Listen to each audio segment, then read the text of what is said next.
Hallelujah. Praise the Lord. கர்த்தர் நல்லவர், அவர் கிருபை என்றும் உள்ளது.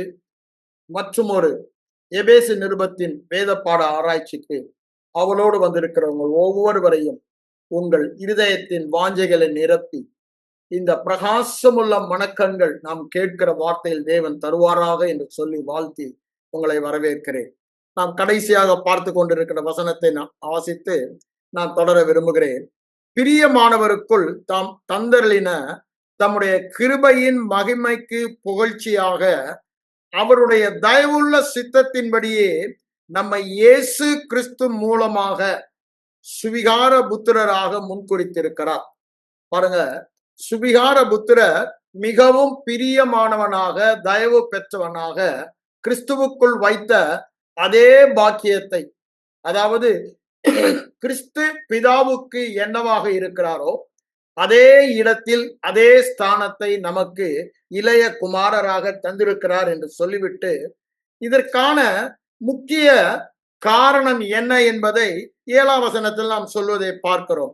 அவருடைய கிருபையின் ஐஸ்வர்யத்தின்படியே, அங்க முதல்ல சொல்லிடுறாரு, நமக்கு தந்தருளின கிருபையின்படி கிருபையின் மகிமைக்கு புகழ்ச்சியாக என்று சொல்லுகிறார். தந்தருளின கிருபையின் மகிமைக்கு புகழ்ச்சியாக எல்லாவற்றையும் செய்கிறார் என்று சொல்லுகிறார். திரும்பவும் அதை எம்பசைஸ் பண்ணீங்க, என்ன சொல்றாரு? அந்த கிருபையின் ஐஸ்வர்யம், அங்க கிருபையின் மகிமையின் புகழ்ச்சி என்று சொன்னார், இங்கு கிருபையின் ஐஸ்வர்யம் என்று சொல்லுகிறார். இதைதான் நாம் புரிந்து கொள்ள வேண்டும். அடிக்கடி உங்களுக்கு சொல்லுகிறது, கிருபை என்று சொல்லும் பொழுது நாம் அது என்ன புரிந்து கொள்கிறோம்? இயேசுவே எனக்கு எல்லாம், இயேசுவே எனக்கு எல்லாம் என்று சொல்லும் பொழுது என்ன புரிந்து கொள்கிறோம்?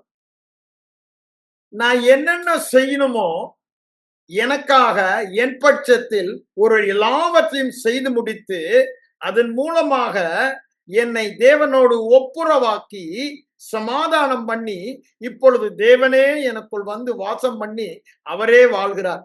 அப்படின்னா என்ன? எனக்கு ஒண்ணுமே இல்லை, எல்லாவற்றையும் செய்து முடித்து விட்டார்.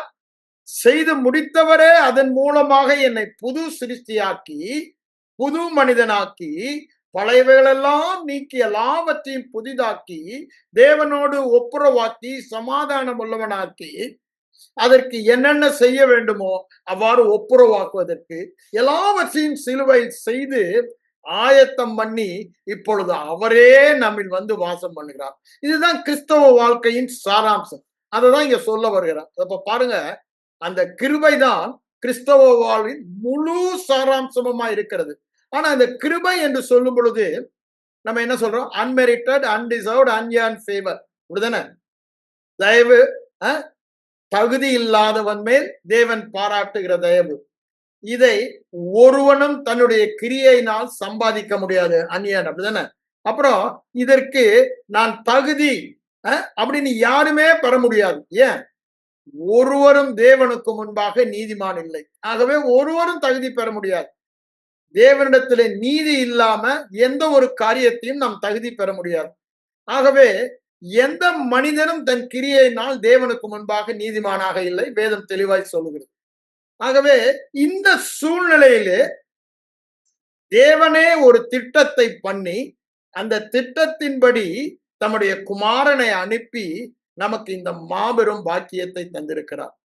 அப்போ அதனுடைய சாராம்சம் என்ன? கிருபை என்று சொல்லும்போது எனக்கு நான் செய்ய வேண்டியது ஒண்ணுமே இல்லை, எல்லாமே எனக்கு இலவசம். அததான் மைண்ட்ல நான் உங்களுக்கு வைக்க சொல்றேன். அவருடைய இலவசத்தின் மகிமைக்கு புகழ்ச்சியாக, ஒரு விதத்துல அதை லிட்டரலா நான் சொல்ல வரல, நம்ம ஈஸியா புரிஞ்சுட்டு இருக்கா சொல்றேன். அதாவது அவரே எல்லாவற்றையும் செய்கிறார், எனக்கு ஒண்ணுமே இல்லை, நான் எந்த கிரயமும் செலுத்த வேண்டாம். அவர் அதாவது எனக்காக எல்லாவற்றையும் செய்து முடித்தவரே வந்து என்னிலே வாழ்கிறார். அப்போ எல்லாமே எனக்கு அவர்தான். அப்போ நான் எதை செய்ய வேண்டியது இருக்கா?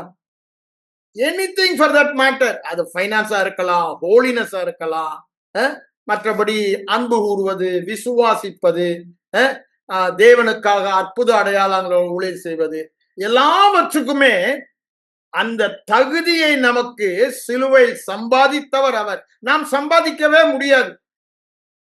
ஆனா அதை அவர் நமக்காக நம் பட்சத்தில் நம்முடைய பதிலாளாக அதை நமக்கு சம்பாதித்து, சாதாரண பெரிய விலைக்கிரயம் கொடுத்து சம்பாதித்து நமக்கு இலவசமாக தருகிறார். நம்மில் அவர் எதிர்பார்ப்பதெல்லாம் அவரை விசுவாசிப்பதுதான். ஆனா அந்த பகுதியில தான் சபை இன்னும் தேராமல் இருக்கிறது. அதனாலதான் 7ஆம் வசனத்துல அவர் உடனே சொல்றாரு, அவருடைய கிருபையின் ஐஸ்வர்யத்தின்படியே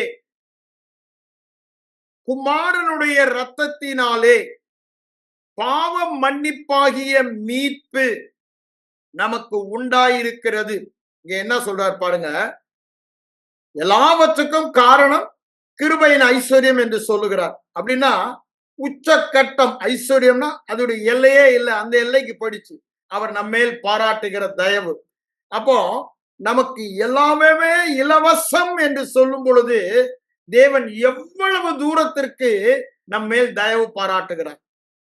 எதுவுமே தேவன் என்னென்ன எதிர்பார்த்தாரோ, பழைய ஏற்பாட்டுல பாத்தீங்கன்னா எல்லா பிரமாணங்களையும் கேட்டு கை கொண்டு அவைகளின் மனக்கு நடக்க சவதானமாய் கவனமாய் இருந்தாயானால் அப்படின்றாரு. இப்போ ஆல் த டிமாண்ட்ஸ் இன்னைக்கு இருக்குது. ஏன் அவர் நீதி உள்ள தேவன். நீதி உள்ள தேவன் பாவத்தை காணாமல் இருக்க மாட்டார். அவரு இன்னைக்கும் தேவன் நீதியை நம்மிடத்தில் எதிர்பார்க்கிறார். அவர் நீதி உள்ளவர். அதுல எந்த பிசகுமே இருக்க முடியாது. அவர் ஒருபோதும் அநீதி உள்ளவராகவே முடியாது. அவர் நீதியாகவே இருக்கிறார். அந்த நீதி உள்ள தேவன் நம்மிடத்தில் எதிர்பார்ப்பதெல்லாம் நீதி உள்ளவராக இருந்தால்தான் அவரோடு நாம் உறவு கொள்ள முடியும். அவரிடம் சென்று எந்த உதவியையும் பெற முடியும். அநீதியோடு நாம் தேவனிடத்தில் சென்று எந்த உதவியும் பெற முடியாது, உறவு கொள்ளவும் முடியாது. ஏன்? அது ஒளி, இது இருள். அப்போ இருள் ஒளி அண்டை போகவே முடியாது. ஆகவேதான் அவர் என்ன பண்ணாரு, தம்முடைய குமாரனுடைய இரத்தத்தினால், அதுதான் இங்க சொல்ல வராரு, நமக்கு தேவையெல்லாம் பாவ மன்னிப்பு. தேவையெல்லாம் ஒன்றே ஒன்றுதான், பாவ மன்னிப்பு. இந்த பாவம் தடையாக நடு சுவராக இருந்தது, தேவனண்டை நெருங்க முடியாதபடி, தேவனிடத்தில் இருந்து பெற்றுக்கொள்ள கூடாதபடி. அப்படித்தானே பழைய ஏற்பாடு, உங்கள் பாவங்களே உங்களுக்கு நன்மை வராமல் தடை பண்ணுகிறது நாங்க அவர் சொல்லுவதை நாம் பார்க்கிறோம். அப்ப பாருங்க, இந்த பாவம் எவ்வளவு கொடியதா இருக்கிறது. இந்த பாவம் ஆதாமுடைய மீறுதலினால் மனித சமுதாயத்துக்குள் வந்தது. அந்த பாவம் மனிதனை தேவனிடமிருந்து பிரித்தது, பகையாக ஒரு சுவரை உண்டு பண்ணினது. அந்த பகை எது? பாவம். பாவம் மனிதனை தேவனை விட்டு, ஆதாம் தேவனோடு அனுதினமும் சஞ்சரித்தான். ஆனா பாவம் செய்த போது தேவனை விட்டு பிரிய, அவன் என்ன பண்ணார்? தோட்டத்தை விட்டு அவனை விரட்டிடுறார், ஏதேன் தோட்டத்தை விட்டு. அப்ப பாருங்க, பாவம் அவ்வளவு கொடுமையானது, வலிமையானது, தேவனை விட்டு நம்மை பிரிக்கும் வல்லமை உடையதா இருக்கிறது. ஆனா தேவன் அதற்கு ஒரு மாபெரும் பரிகாரத்தை கொண்டு வந்தார். அவருடைய நியதி, பாவத்தின் சம்பளம் மரணம். அதாவது பாவம் தண்டிக்கப்பட வேண்டும். அவர் பாவத்தை தண்டிக்காமல் இருக்க மாட்டார். ஏன்? அவர் நீதி உள்ள தேவன். அவர் நீதியை எதிர்பார்த்தார். ஆனா அவர் எதிர்பார்த்த நீதியை எந்த ஒரு மனிதனாலும் அவனுடைய சுய பலத்தாலோ திறமையாலோ முயற்சியாலோ நிறைவேற்றவே முடியவில்லை. ஆகவேதான் வேதம் சொல்லுது, மனிதனால் செய்யக்கூடாததை தானே செய்யும்படி தம்முடைய குமாரனை உலகத்திற்கு அனுப்பினார். அப்போ அவர் வந்த நோக்கமே என்னங்க? தேவன் என்னில் எதிர்பார்த்த நீதியை என்னால் நிறைவேற்ற முடியவில்லை. எனக்கு கொடுக்கப்பட்ட நியாய பிரமாணம் என்னிடமிருந்து நீதியை கேட்டது. நீதியை கேட்ட நியாய பிரமாணம் எனக்கு நீதியை கொடுக்க எந்த விதத்திலும் உதவி செய்யவில்லை. அதற்கு மாறாக அது யாருக்குத்தான் உதவியா இருந்தது? நம்முடைய எதிராளியாகிய சத்ரு பிசாசு நன்மையான நியாயப்பிரமாணத்தை எடுத்து அதை நமக்கு விரோதமாக உபயோகப்படுத்தி தேவனை விட்டு நம்மை பிரிப்பதிலே ஒரு நய வஞ்சகனாக செயல்பட்டான் அவனுடைய தந்திரத்தால். அதுதான் நம்ம ரோமர் 7ஆம் அதிகாரத்துல பார்க்கிறோம். இப்ப நாங்க போகல நேரமாகனால. நீங்க பொறுமையா இருக்கும், அதை படிச்சு பாருங்க. ரோமர் 7ஆம் அதிகாரத்துல அதை தெளிவா சொல்லுவாரு. ஆனா நான் இங்க என்ன சொல்ல வரேன், தேவன் நம்மில் எதிர்பார்த்ததை நாம் அனுபவிக்க முடியாதபடி நமக்கு தடையா இருந்த பாவம் நியாயப்பிரமாணம். 2 ஞாபகம் வச்சுக்கீங்க. இது கொஞ்சம் இதா இருக்கும், ஆனால் கடைசியில நீங்க புரிந்து கொள்வீங்க. ஏன் என்ன சொல்கிறேன் என்றால், நியாயப்பிரமாணமும் பாவமும் நமக்கு தேவன் எதிர்பார்த்ததை வாழ முடியாதபடிக்கு தடையாக இருந்தது. அப்ப பாருங்க, இந்த நியாயப்பிரமாணத்தை மீறுவதே பாவம். ஆனா இந்த நியாயப்பிரமாணம் தேவனுடைய பிரமாணம். அதை பிசாசு தனக்கு உதவியாக எடுத்துக்கொண்டான். அதை நான் வேணா அந்த ஒரு வசனத்தை மட்டும் இப்ப எடுத்து உங்களுக்கு வாசித்து விட்டு நான் போறேன். ரோமர் 7ஆம் அதிகாரத்துக்கு வாங்க. ஏன்னா நீங்க அதை பார்க்கலன்னா உங்களுக்கு ஒரு சின்ன கன்ஃபியூஷன் வரும். 7ஆம் அதிகாரத்துல அதை ஃபுல்லா நான் உங்களை படிக்க சொன்னேன். ஆனா இந்த ஒரு வசனத்தை மட்டும் நான் இப்ப உங்களுக்கு எடுத்து வாசித்து காண்பித்துறாங்க. என்ன சொல்ற பாருங்க.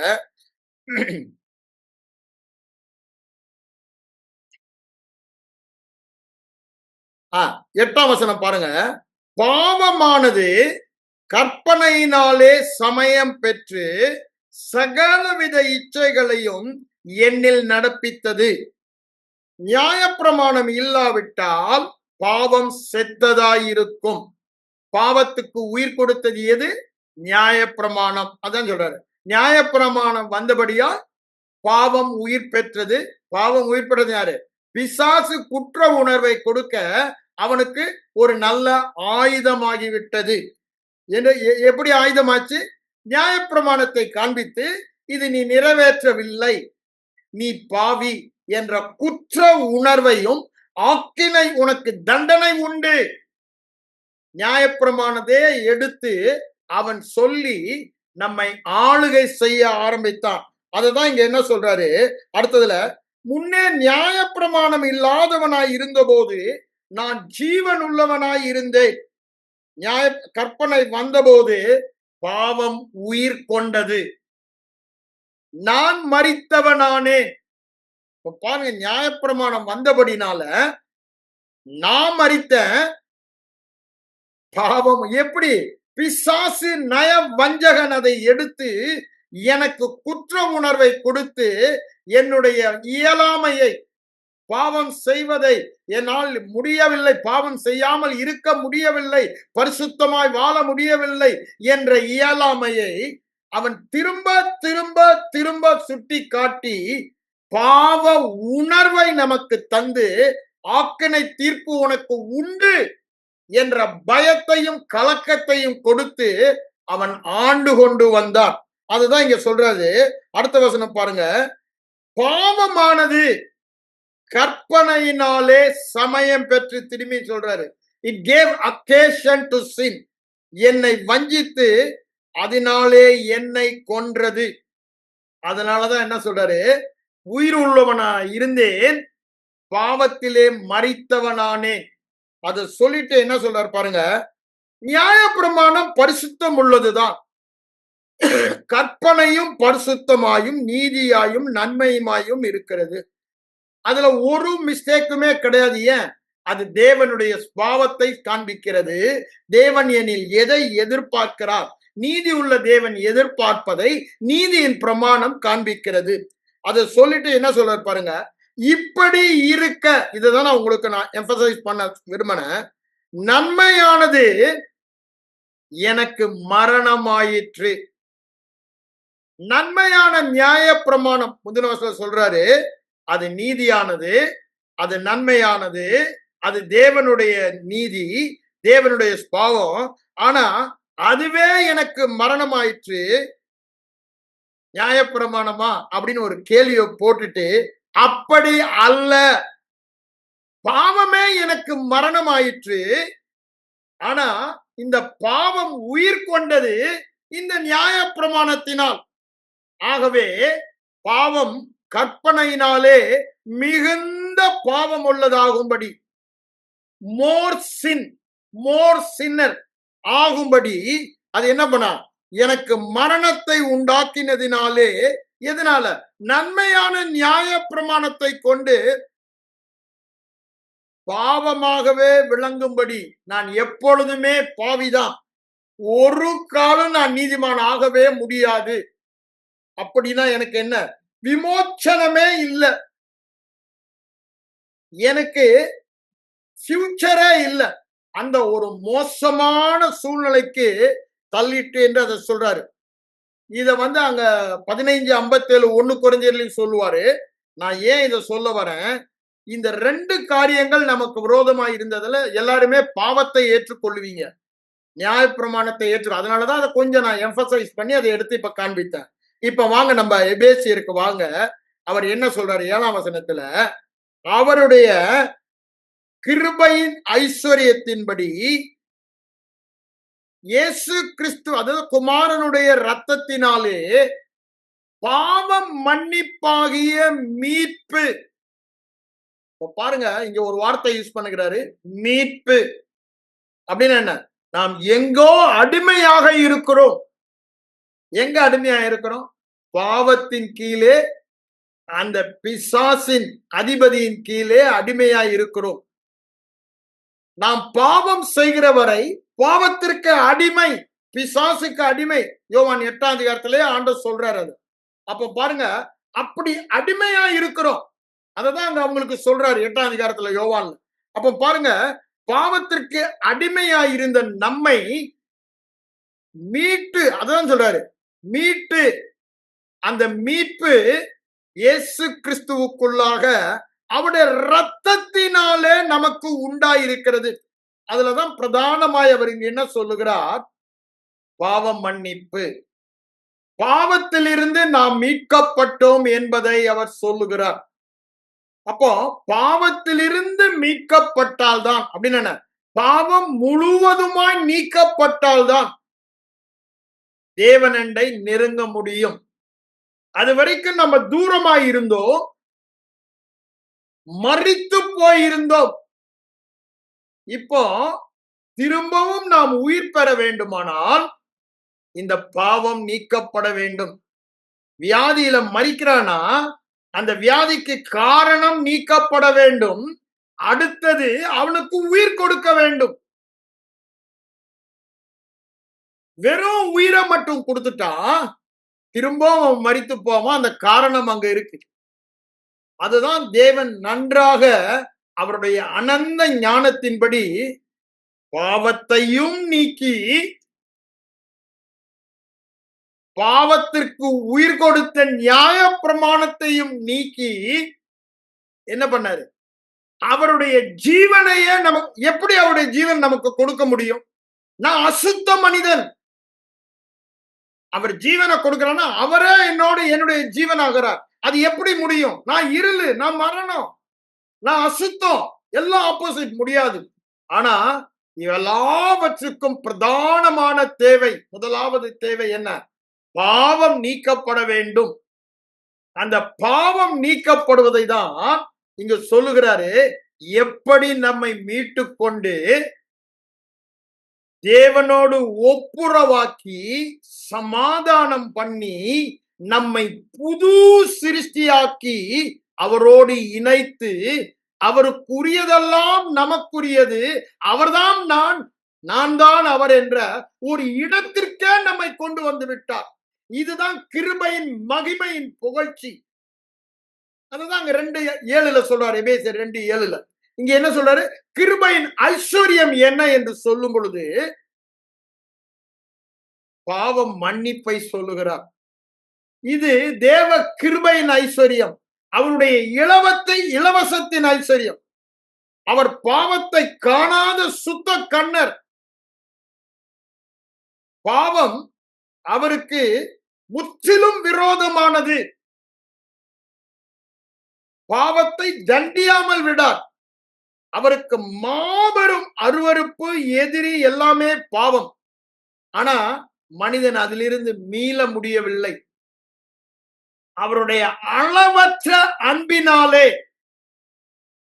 நாம் பாவிகளாய் இருக்கையில், நாம் துரோகிகளாய் இருக்கையில், நாம் அக்கிரமக்காரராய் இருக்கையில் அவர் என்ன பண்ணாரு? தம்மையே இதற்கு பரிகாரமாக நிவிர்த்தி செய்வதற்காக கிருபாதார பலியாக தம்முடைய குமாரனையே அனுப்பினார் என்று வேதம் சொல்லுகிறது. இங்க பார்த்தீங்கன்னா அவர் என்ன சொல்லுகிறார் பாருங்க. அவருடைய இரத்தத்தினாலே கிறிஸ்துவுக்குள் பாவம் மன்னிப்பாகிய மீட்பு, நாம் மீட்கப்பட்டது அவருடைய இரத்தத்தினாலே என்று. இதுதான் திருப்பியும் கொலோசையரில் சொல்லுவார். இந்த 2 அதிகாரத்திலும் இந்த ப்ராசஸ ரொம்ப தெளிவாய் சொல்லுவதை நாம் பார்க்கலாம். நீங்க வாங்க கொலோசையர் 1ஆம் அதிகாரம் 12ஆம் வசனத்தில் இருந்தே நான் உங்களுக்கு அதை நான் வாசிக்க விரும்புகிறேன். ஆண்டவர் என்ன பண்ணாராம்? ஒளியில் உள்ள பரிசுத்த வாழ்வு சுதந்திரத்தில் இந்த பாவியாகிய, அக்கிரமக்காரனாகிய, துரோகியாகிய, காணியாட்சிக்கு புறம்பாய் இருந்த தேவன் இல்லாத மனிதனுக்கு இந்த சுதந்திரத்தில் பங்கடைவதற்கு தகுதிப்படுத்தினார். அதை சொல்லிட்டு அர்த்தம் என்ன சொல்றாரு? அவனை எப்படி தகுதிப்படுத்தினார்? அவன் இருளில் இருந்தபடினாலே அவன் புறம்பாய் இருந்தான், தேவன் அற்றவனாய் இருந்தான், அப்படிதானே? காணியாட்சிக்கு தூரமானவனாய் இருந்தான். அவனை என்ன பண்ணாரா? அன்பின் குமாரனுடைய ராஜ்யம் அப்படின்னா என்ன? இதுவரை எதிரியின் ராஜ்யத்திலே சிறை பிடிக்கப்பட்டவனாக, சிறை கைதியாக, அடிமையாய் இருந்தவனை இப்ப என்ன பண்ணிட்டாரா? இந்த ரத்தத்தினால் மீட்டு கொண்டபடியினால் அன்பின் குமாரனுடைய ராஜ்யத்திற்கு நாடு கடத்தி விட்டார், அப்படிதானே? நாடு கடத்தி விட்டார். அந்த நாட்டில இருந்து இந்த நாட்டுக்கு கடத்தி விட்டார். அதுதான் இங்க சொல்றாரு. அதற்கு காரணத்தை இங்க என்ன சொல்றாரு பாருங்க. குமாரனாகிய இயேசு கிறிஸ்துவுக்குள் அவருடைய இரத்தத்தினாலே, எல்லாவற்றுக்கும் காரணம் அங்க சொன்னதுதான் இங்கேயும் சொல்றாரு. குமாரனுடைய இரத்தத்தினாலே கிறிஸ்துவுக்குள் பாவ மன்னிப்பாகிய மீட்பு நமக்கு உண்டாயிருக்கிறது. கிறிஸ்துவுக்குள் அவருடைய இரத்தத்தினாலே பாவம் மன்னிப்பாகிய மீட்பு நமக்கு உண்டாயிருக்கிறது. இதுதான் சொல்றாரு. அப்போ தேவன் நமக்கு எவ்வாறு இந்த கிருபையின் மகிமையின் புகழ்ச்சியை காண்பித்தார், அவருடைய ஐஸ்வர்யத்தை காண்பித்தார் என்பதை நாம் விளங்க வேண்டுமானால் இந்த பாவம் மன்னிப்பை நாம் அதுதான் ஆதி காரணம் நம்மை தேவனிடமிருந்து பிரித்தது. திரும்பவும் இந்த பாவம் நீக்கப்படும் பொழுதுதான் தேவனிடம் நாம் இணைக்கப்படுகிறோம். இன்னைக்கு ஆனா சர்வசாதாரணமா சபையில என்ன சொல்லுவாங்க? பாவின்னுவாங்க. தேவன் உங்களோட எங்களோட இருக்காரு பிரதர். நீங்க பாவியா இருந்தா தேவன் உங்களோட எப்படி இருப்பார்னா கொஞ்சம் அப்படி மண்டையை சொல்லுவாங்க. ஐயா, நம்மை நீதிமானாக்கினார் பாவங்களை நீக்கி. அதனாலதான் என்றென்றுமாய் நித்தியம் நித்தியமாய் நான் உங்களை விட்டு விலகுவதே இல்லை என்று சொல்லுகிறார். ஏன்? நம்ம இன்னும் இருளில இருந்தோம்னா, இன்னும் நம்ம பாவியாய் அவருடைய பார்வையில இருந்தோமானா அவர் நம்மோடு இருக்க மாட்டாரு. இதையெல்லாம் குழப்பிதான் பிசாசு என்ன பண்றான்? தேவன் நமக்கு இலவசமாக ஒன்றை தந்தாரே, பாவம் மன்னிப்பு. நான் போன வாரம் அதை உங்களுக்கு நான் ஏசாயா தீர்க்கன் என்ன சொல்லுகிறான், மீகா தீர்க்கன் என்ன சொல்லுகிறான், பழைய உடன்படிக்கை அதை குறித்து என்ன தீர்க்கதரிசி சொன்னாங்க, விசேஷமாக எரேமியா சொன்னது, அப்படிதானே? அதெல்லாம் உங்களுக்கு நான் வாசித்து காண்பித்தேன். நீங்க திரும்பவும் அதை ஒரு முறை கேளுங்க. அப்போ நீங்க வாசித்து பாருங்க. அதை தேடினாலும் கிடைக்காது, தேடினாலும் காணாது, காணாது கிடைக்காதுன்ற அந்த எரேமியா 50ஆம் அதிகாரம் 20ஆம் வசனம் நினைக்கிறேன். அங்க நம்ம சொல்லுவதை நாம் பார்க்கிறோம். அப்ப யோசித்து பாருங்க. ஒரு பெரிய அற்புதம், உங்க காலத்துல நான் ஒரு அற்புதத்தை செய்வேன், அதை ஒருத்தன் விவரித்து சொன்னாலும் நீங்க நம்ப மாட்டீங்கன்னு சொல்றாரு. அபகும் இத குறித்து சொல்லும் பொழுது அதத்தான் பவுலடிகளாரும் 13ஆம் அதிகாரத்துல அப்போஸ்தலர்ல அந்தியோகிய சபையில சொல்லுவதை நம்ம பார்க்கிறோம். அப்ப பாருங்க, ஒரு மாபெரும் காரியத்தை தேவன் நமக்கு செய்திருக்கிறார். ஆனா இன்னைக்கு எல்லாருமே ரட்சிக்கப்பட்ட நாளிலே என் பாவம் நீக்கப்பட்டது என்பதை ஏற்றுக்கொண்டுதான் ரட்சிக்கப்பட்டோன்றாங்க. ஆனா திரும்பவுமாக பிசாசின் பொய்யை கேட்டு நீ பாவம் செய்த நாளிலே நீ பாவி ஆயிட்டான்றதை ஏற்றுக்கொள்றாங்க. கொஞ்சம் யோசித்து பார்க்கணும். இயேசு கிறிஸ்துவின் ரத்தம், நான் போன வாரம் சொன்ன உங்களுக்கு 7ஆம் வசனம், 1 யோவான் 1ஆம் அதிகாரம் 7ஆம் வசனத்துல அங்க என்ன சொல்றாரு பாருங்க. அந்த வெளிச்சத்தில், இந்த ரத்தத்தின் வெளிச்சத்தில் நம்மை வாழ அழைக்கிறார். ரத்தத்தின் வெளிச்சம் என்ன என்பதை தான் அங்க என்ன சொல்றாரு பாருங்க. 1 யோவான் 1:7ல இயேசு கிறிஸ்துவின் ரத்தம் சகல பாவங்களை நீக்கி நம்மை சுத்திர். ஆனா ஒரிஜினல் டிரான்ஸ்லேஷன்ல it's a continuous tense, continuous action, or is tense. நான் போன வாரம் உங்களுக்கு சொன்னேன். அதை சொல்றதுக்கு முன்னால என்ன சொல்றாரு பாருங்க. நாம ஒளியில இருக்கோம். ஏன் ஒளியில இருக்கோம்? அததான் நீங்க புரிஞ்சு கொள்ளணும். இப்போ நானும் நீங்களும் ஒளியில இருக்கோம். இத மாற்றி போதிப்பாங்க. அதனாலதான் நான் சொல்றேன். இப்போ நாம் ஒளியில் இருக்கிறோம். ஏன் ஒளியில இருக்கோம்? இயேசு கிறிஸ்துவின் ரத்தம். அங்க கொலைசியர் 1:12 என்ன சொன்னாரு? அந்த ரத்தத்தினால் உண்டான மீட்பினாலே ஒளியின் ராஜ்யத்திற்கு நாம் வந்து விட்டோம். அந்த சுதந்திரத்தில் பங்கடைவதற்கு தகுதியாகி விட்டோம். அப்போ நாங்க எப்படிதான் இருக்கோம்? ஒளியில தான் இருக்கோம். ஆனா பிசாசு சொல்லுவான், நீ ஒளியில இல்ல, நீ பாவம் செய்தினா நீ ஒளியில இல்லன்னுவான். நான் பாவம் செய்தாலும் பாவம் செய்யாவிட்டாலும் இயேசு கிறிஸ்துவின் ஒரே பலியினாலே, அந்த நித்திய பலியினாலே நித்தியமாக பாவம் நீக்கப்பட்டு, பாவம் மன்னிக்கப்பட்டு, நித்திய மீட்பை பெற்ற நீதிமான். அப்படின்னா என்ன?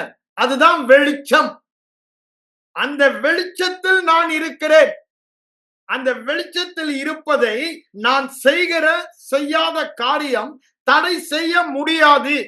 நீதிமான் என்பது நான் செய்கிற காரியத்தை சார்ந்தது அல்ல. அதை முதல்ல புரிஞ்சிடும். It is not right behaviour, it is right believing. சரியாக விசுவாசிப்பது. ரோமர் 4ஆம் அதிகாரம் 5ஆம் வசனத்தை எடுத்து குறித்த திரும்ப திரும்ப தியானிங்க. அங்க என்ன சொல்றாரு? கிரியையே செய்யாமல் விசுவாசிக்கிறவனுக்கு தேவ நீதி எண்ணப்பட்டது என்று சொல்லுகிறார். அப்ப பாருங்க, எப்படி நாம் நீதிமானானோ, நம்முடைய பர்ஃபார்மன்ஸா, நம்முடைய கிரியையா? கிரியையே இல்லாமல், அப்படிதான் அங்க சொல்றாரு. அப்போ ஒரே காரணம் என்ன? By faith. அப்போ அந்த நீதிமான் என்பது விசுவாசத்தை சார்ந்தது. அந்த வெளிச்சத்துல நம்ம வாழணும். நான் இப்போ வெளிச்சத்துல தான் இருக்கேன். ஏன்? நான் நீதிமான். ஏன்? விசுவாசம் ஒண்ணுதான். If I continue to believe I am righteous, I will be righteous. I am walking in the light. அதற்கு மாறாக அவன் பொய்யை ஏற்றுக்கொண்டனா, நீ பாவம் செய்தபடியால் இப்போ நீ பாவி. நீ ஆண்டவரோட போய் அதை அறிக்கை பண்ணி அவரோட ஒப்புரவாகி குற்றமே இல்லை என்ற மனசாட்சியை பெற வேண்டும் என்று ஒரு பொய்யை கொண்டு வருவான் நம்முடைய எதிரி. ஆனா ஆண்டவர் அவனுக்கு இடம் கொடுக்க கூடாது என்பதற்காக தான் இந்த பாவமான பகையை நீக்கும் பொழுது நியாயப்பிரமாணத்தின் சிலுவையிலே ஆணி அடித்து கொலைத்தார் என்று வேதம் சொல்லுவதை நாம் பார்க்கிறோம். இதற்கெல்லாம் காரணம் என்ன? காரணம் சிலுவையில் அவர் செய்த பரிகார மரணம், அவர் செய்த பாவ நிவர்த்தி. அந்த பாவ நிவர்த்தி மரணம் மூலமாக நமக்கு இந்த பாக்கியத்தை கொடுத்திருக்கிறார். நாம் செய்த கிரியையே அல்ல. நாம் மறுபடியும் பிறந்த பொழுது நீதிமானானது விசுவாசத்தினால். இன்றும் நாம் இந்த வெளிச்சத்தில் வாழ்வது விசுவாசம், விசுவாசம், விசுவாசம் மாத்திரம்தான். இதை இருதயத்தை விட்டு எடுத்து போட. இதுதான் கிறிஸ்தவ வெற்றி வாழ்க்கையின் மகா பெரிய வெற்றி ரகசியம். அத சொல்லிட்டு என்ன சொல்ற பாருங்க, ஒருவரோடு ஒருவர் ஐக்கப்பட்டிருப்போம். அவர் ஏன் ஒளியில் இருக்கிறோம், ஒளியில் நடக்கிறோம் என்றால், இயேசு கிறிஸ்துவின் ரத்தம் தொடர்ந்து என்னை கழுவி கொண்டிருக்கிறது. அதான் கண்டினியூஸ் டென்ஸ் சொன்னேன் நான். அப்ப பாருங்க, பாவத்தை நான் அறிக்கையிடணும் நாங்க சொல்லல. அறிக்கை இட்டாலும் அறிக்கை இடாவிட்டாலும் இயேசு கிறிஸ்துவின் ரத்தம் தொடர்ந்து என் பாவங்களற நீக்கி என்னை கழுவி சுத்தி. It's a continuous process, the flow of blood of Jesus. அதன் மூலமாக நித்தியமாக நாம் பாவங்கள் மன்னிக்கப்பட்டவர்கள். அதனாலதான் சொல்றேன், அந்த மனசாட்சி நமக்கு வந்தாதான் கிறிஸ்தவ வெற்றி வாழ்க்கை வாழ முடியும். அப்போ எபேசர் 1:7 இங்க 1:14 கொலை செய்ய சொல்லுவது, பாவம் மன்னிப்பாகிய மீட்பு நமக்கு உண்டாய் இருக்கிறது, இனி உண்டாக போவதில்லை. இது உங்களுக்கு உண்டாகும் என்று சொல்லவில்லை, உண்டாய் இருக்கிறது. we have redemption, the forgiveness of sin. நமக்கு அது உண்டாய் இருக்கிறது என்று சொல்லுகிறார். அப்படின்னா என்ன? எனக்கு உண்டாயிற்று, அது ஏற்கனவே எனக்கு அது உண்டாயிற்று, அது ஏற்கனவே எனக்கு இருக்கிறது. அதற்கெல்லாம் ஒரே காரணம், இயேசு கிறிஸ்துவின் ரத்தம் பரிகாரமாக செலுத்தப்பட்டது.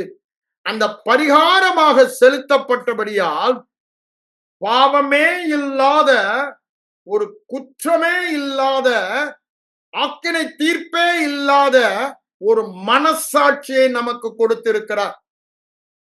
எது நமக்கு கொடுத்தது? அதே இயேசு கிறிஸ்துவின் ரத்தம். நீங்க எபிரேயர் 9 வாங்க. அங்க என்ன சொல்றாரு? 12 வசனத்துல முதல்ல இந்த பாவ மன்னிப்பாகிய மீட்பை இவங்க சொன்னத எபிரேயருக்கும் அங்க சொல்வதை பார்க்கலாம். அங்க என்ன சொல்றாரு பாருங்க, நித்திய ஆவியினாலே தம்மை தாமே பழுதற்ற பலியாக தேவனுக்கு ஒப்பு கொடுத்த கிறிஸ்துவனுடைய ரத்தம், தம்மை தாமே, தம்மை தாமே, தம்மை தாமே, அப்படித்தானே, பழுதற்ற பலியாக ஒப்பு கொடுத்த கிறிஸ்துவனுடைய ரத்தம். அப்ப பாருங்க, இந்த பாவத்தை நீக்குவதற்காக, இந்த பாவத்தின் விளைவுகளை நீக்குவதற்காக தேவன் கொடுத்த கிரயம் ரத்தம் என்று சொல்லுகிறார். நாம் செய்த கிரியை அல்ல, நம்முடைய பரிகாரம் அல்ல, நம்முடைய மனத்தாங்கல் அல்ல. எது? இயேசு கிறிஸ்துவின் ரத்தம் கிரயமாக கொடுக்கப்பட்டது.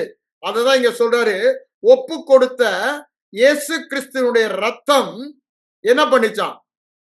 அவர் சொந்த ரத்தத்தினாலும், நான் 12 வசனத்துக்கு முதல்ல வாசிட்டு 14 வரேன்.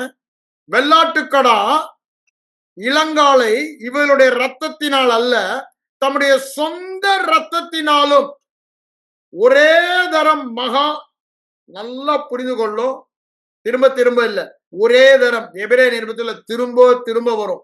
அங்க ரோமர் 6:10 சொல்வாரு, ஒரே முறை எக்காலத்திற்கும் அவர் பாவத்துக்கு என்று மரித்து ஒரே முறை எக்காலத்துக்கும் நீதியாக உயிரோடு எழுந்தார். அது நம்மை குறிக்கிறது என்று நம்ம அங்க வாசித்து அதை எண்ணிக்கொள்ளுங்கள், ஒப்புக்கொடுங்கள் என்று சொல்லுகிறார். இங்க ஒரே தரம் பலி செலுத்தப்பட்டது, ஒரே முறை எக்காலத்துக்காகவும். பழைய உடன்படிக்கையில இட்ஸ் ஒன்லி எ ஷேடோ, நிழல். வரப்போகிற நன்மைதான் நீங்களும் நானும் பெற்ற நீதிமான் என்ற குற்றமற்ற மனசாட்சி. அதான் எபிரேயர் 10 முதல் 2 வசனத்துல, 10 முதல் 2 வசனத்துல சொல்வதை பார்க்கிறோம். இங்க என்ன சொல்றார் பாருங்க, சொந்த ரத்தத்தினால் ஒரே தரம் மகா பரிசுத்த ஸ்தலத்திலே பிரவேசித்து நித்திய மீட்பை நமக்கு உண்டு பண்ணினார். அப்படின்னா என்ன அர்த்தங்க? நித்தியமாக நான் மீட்கப்பட்டவன் அப்படின்னா என்னங்க அர்த்தம்? நித்தியமாக பாவங்களற நான் கழுவப்பட்டவன் அப்படின்னா என்னங்க அர்த்தம்? நான் நித்தியமான நீதிமான். அங்க தானியேல் தீர்க்கதரிசி சொல்றான்ல, நித்திய நீதி. அந்த நீதியை இயேசு கொண்டு வந்ததுதான் அவன் தீர்க்க தரிசனமா அங்க சொல்றான். இங்க பாருங்க, அந்த நித்திய நீதி, நித்திய மீட்பு எனக்கு எப்படி வந்தது? அந்த நித்திய ரத்தத்தினால். அது எபிரேயர் 13ல சொல்லுவாரு. அந்த 20 22 வசனங்களை வாசிக்கும் பொழுது, இயேசு கிறிஸ்துவை உயிரோடு நித்திய ரத்தத்தினாலே, நித்திய உடன்படிக்கையின் ரத்தத்தினாலே, நித்திய உடன்படிக்கையின் ரத்தம். அதுதான் ஆண்டவரும் சொல்றாரு. காட்டி கொடுக்கப்பட்ட அந்த ராத்திரியிலே பாத்திரத்தை கையில் ஏந்தி, இது உங்களுக்காக சிந்தப்படுகிற பாவ மன்னிப்புக்காக சிந்தப்படுகிற புது உடன்படிக்கையின் ரத்தம். அததான் இங்க சொல்றாரு எபிரேயர் 13. அப்ப பாருங்க, இந்த நித்திய உடன்படிக்கையின் ரத்தம் எனக்கு நித்திய பாவ மன்னிப்பை உண்டு பண்ணினது. இத நீங்க விசுவாசிக்கலனா கிறிஸ்தவ வாழ்க்கை வாழவே முடியாது. நான் பாவம் செய்யும் போது பாவி, நீதி செய்யும் போது நீதின்னு சொல்றது வேதத்துக்கு ஒவ்வாதது. நாம் ஆதாமுக்குள் பிறந்தபடியால் பாவி, கிறிஸ்துவுக்குள் பிறந்தபடியால் நீதிமான். அதுதான் வேதம் அங்க ரோமர் 5ஆம் அதிகாரத்தில் சொல்வதை நாம் பார்க்கலாம். 4ஆம் அதிகாரம் 3ஆம் அதிகாரத்தில் ரோமர்ல அது ரொம்ப தெளிவாய் சொல்லுகிறார், நாம் எப்படி நீதிமானாக்கப்பட்டோம் என்று. நாங்க எதை சொல்ல வருகிறேன்னா, இந்த மாபெரும் பாக்கியத்தை நமக்கு கொடுத்தது இயேசு கிறிஸ்துவின் ரத்தம். இயேசு கிறிஸ்துவின் ரத்தம். இயேசு கிறிஸ்துவின் ரத்தம் ஒரு குற்றமில்லாத மனசாட்சியை கொடுத்தது. அது அவர் சொல்லும் போது என்ன சொல்றாரு? அந்த எபிரேயர் 10ஆம் அதிகாரத்துக்கு வாங்க.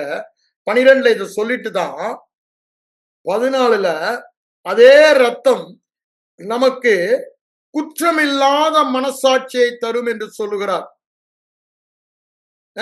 அவருக்கு அவரோடு உறவு கொள்ள, அவரிடமிருந்து எந்த தயவும் பெற்றுக்கொள்ள ஒரு குற்றமில்லாத மனசாட்சியை தரும் என்று சொல்லுகிறார் 14ல. அதே எபிரேயர் 10:19க்கு வாங்க. அவர் என்ன சொல்றாரு? ஆகையால் சகோதரரே, தேவனுடைய சமூகத்திற்கு சென்று அவரோடு ஐக்கியம் கொள்வதற்கு, உறவு கொள்வதற்கு, நம் தேவைகளை பெற்றுக் கொள்வதற்கு, நன்மைகளை பெற்றுக் கொள்வதற்கு, உதவியை பெற்றுக் கொள்வதற்கு, அந்த மகா பரிசுத்த தலத்தில் பிரவேசிப்பதற்கு அவர் ஒரு புதிதும் ஜீவன மார்க்கத்தை நமக்கு உண்டு பண்ணிவிட்டார். அந்த மார்க்கத்தில், இந்த புதிய வழியிலே பிரவேசிப்பதற்கு அவருடைய ரத்தம், திரும்பவும் சொல்றார் பாருங்க, அவருடைய ரத்தத்தினாலே. ஏன் அவருடைய ரத்தம்? அதுதான் நமக்கு பாவ மன்னிப்பு.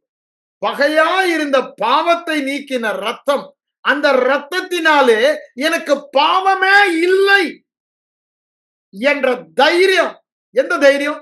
இயேசு கிறிஸ்துவின் ரத்தத்தினாலே எனக்கு பாவமே இல்லை, நான் நித்திய நீதிமான் என்ற தைரியத்தினாலே தேவனோடு பேசுகிறோம், உறவாடுகிறோம், சஞ்சரிக்கிறோம், உதவியை பெறுகிறோம். எல்லாவற்றையும் செய்கிறதற்கு ஆதாரம் இயேசு கிறிஸ்துவினுடைய ரத்தம். அப்போ நம்முடைய மனதிலே இது தெளிவாக இருக்க வேண்டும். அதனாலதான் இதை சொல்றதுக்கு முன்னாடியே என்ன சொல்லிடுறார் பாருங்க. 10ஆம் அதிகாரம் ஆரம்பிக்கும் பொழுதே அவர் என்ன சொல்லுகிறார்? இப்படி இருக்க, அங்க வரிசையா சொல்லிட்டு வர்றாரு எப்படி மீட்டாருன்னு 9ஆம் அதிகாரத்துல.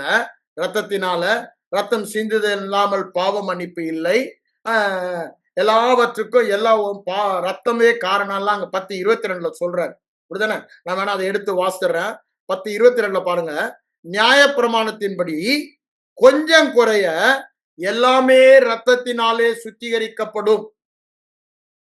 லேவியராகமத்துல சொல்றாரு. 17ஆம் அதிகாரம் 11ஆம் வசனத்தை எடுத்து படிச்சு பாருங்க. அங்க அதை சொல்றாரு. நம்ம எல்லாவற்றையும் பார்த்தா நமக்கு நேரம் 1 அரை மணி நேரம் தான் இருக்கு. நியாய பிரமாணத்தின்படி எல்லாமே ரத்தத்தினாலே, அது குஷ்டரோகம்னாலும் சரி, பாவம்னாலும் சரி, அங்க எல்லாம் ரத்தம் சுத்திகரிக்கப்படும். ரத்தம் சிந்துதல் இல்லாமல் பாவ மன்னிப்பு இல்லை. அப்போ அதை சொல்லிட்டு தான் பாருங்க 26ல அதெல்லாம் வரிசை அப்படியே சொல்லிட்டு வர்றாரு.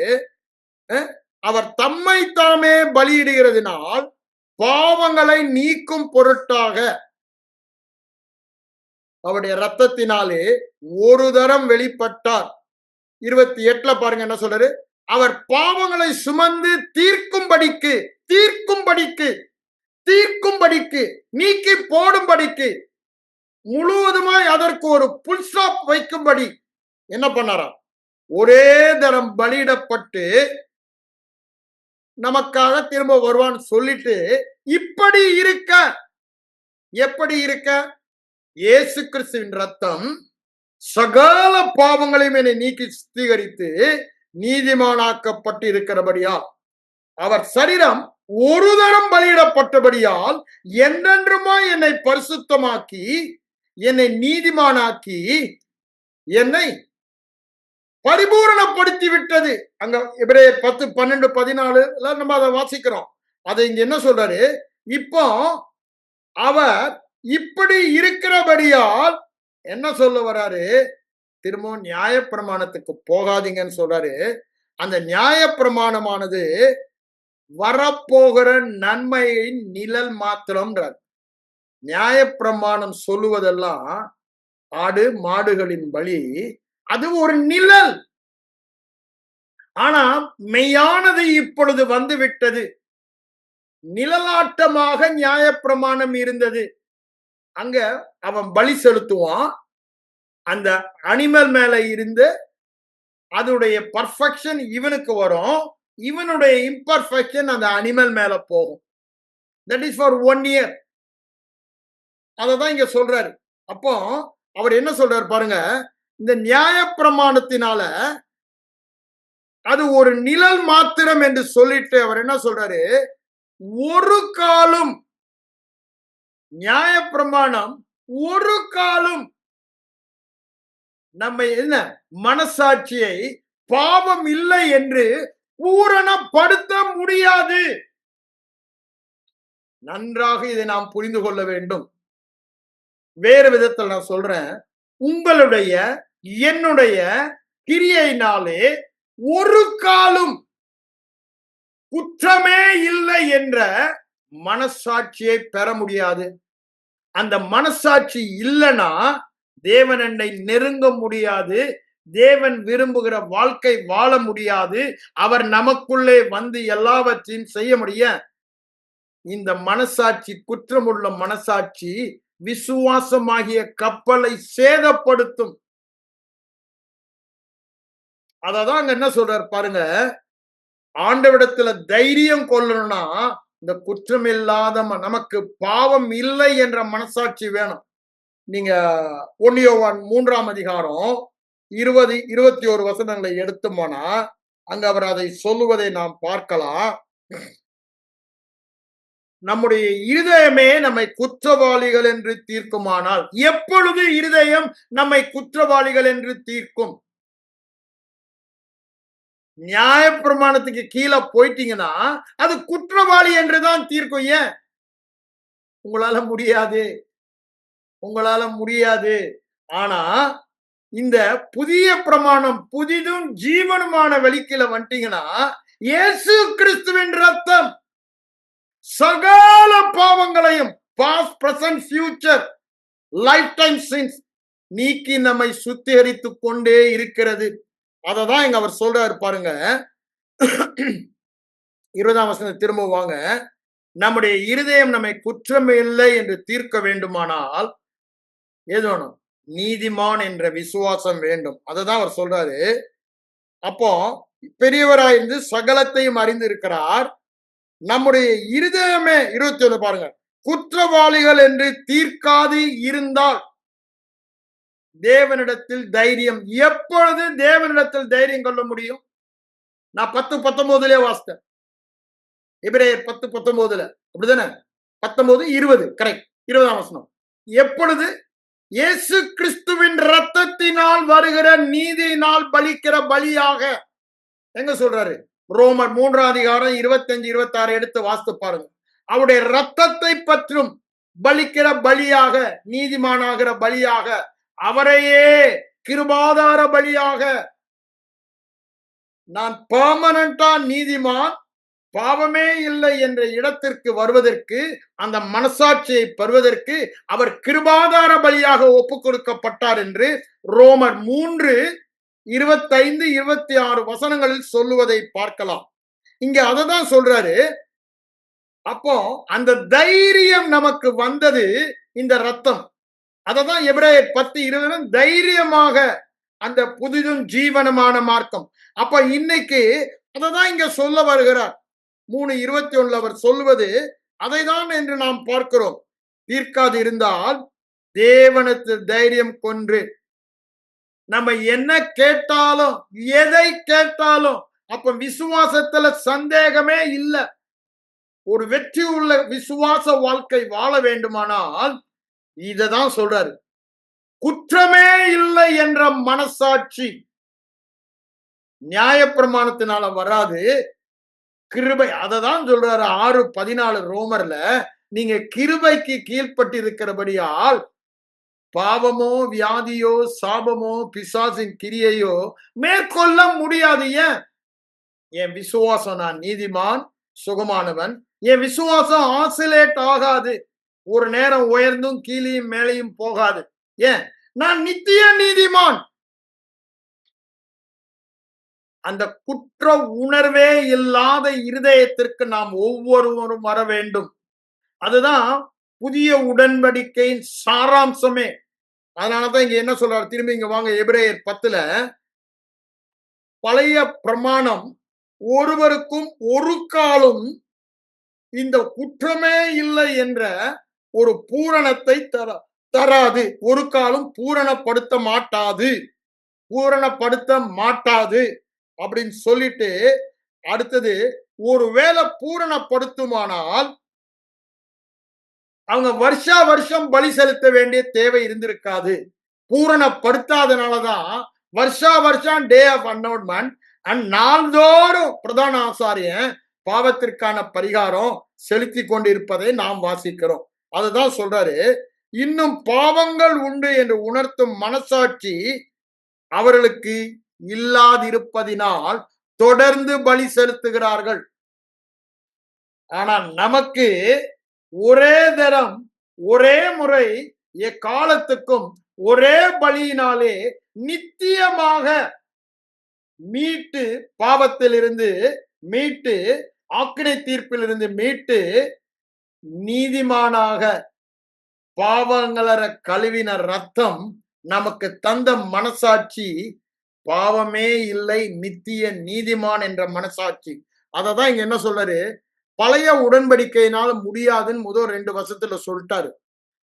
ஒருவேளை பூரணப்படுத்துமானால் அவங்க வருஷா வருஷம் பாவம் செலுத்தும் போது, பலி செலுத்தும் போது அவங்க மனசாட்சியே அவங்கள பாவி என்று சொல்லுகிறது.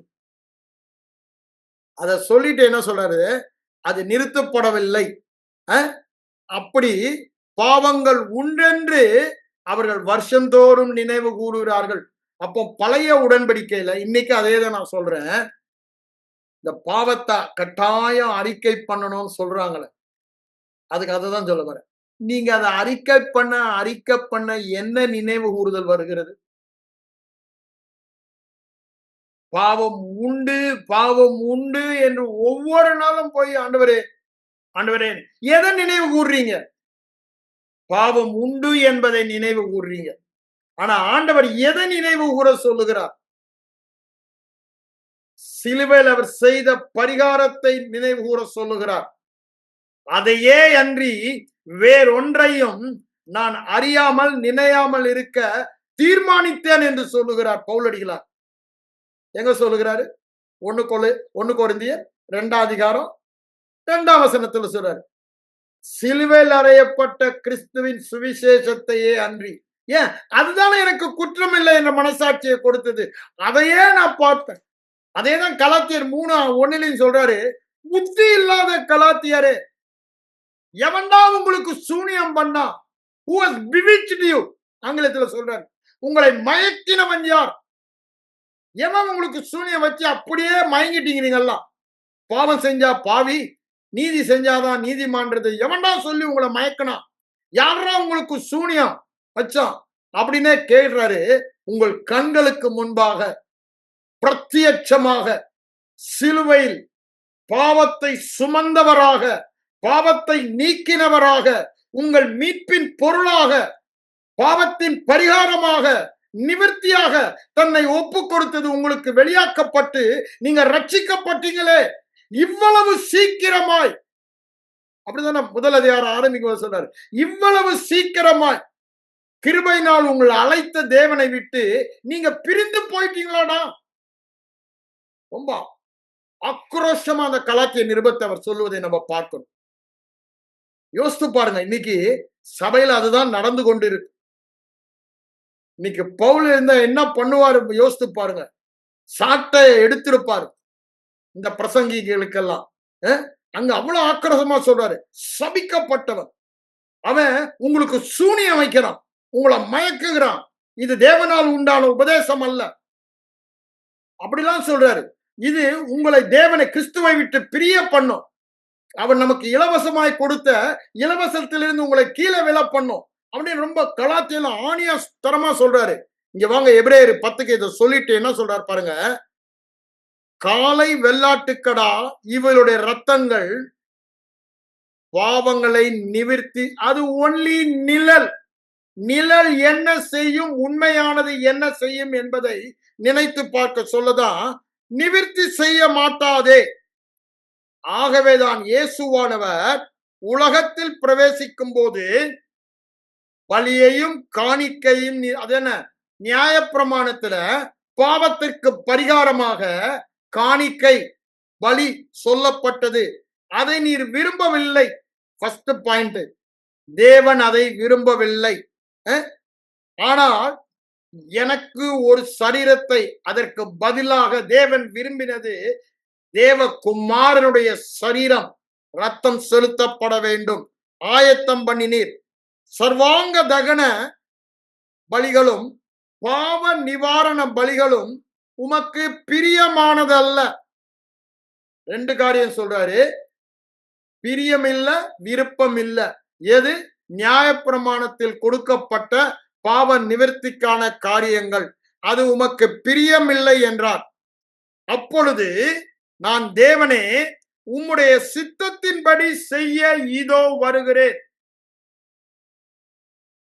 பிதாவின் சித்தம் செய்யவே நான் பூமிக்கு வந்தேன் என்று யோவான் 6ஆம் அதிகாரத்துல அங்க ஐ திங்க் 28 38 அந்த பகுதியில நீங்க பார்க்கலாம், அவர் சொல்வதை பார்க்கலாம். அப்ப பாருங்க அவர் என்ன சொல்றாரு, என்ன சித்தம் அததான் இங்க காமிக்கிறாரு. பிதாவின் சித்தத்தின்படி செய்ய இதோ வருகிறேன்.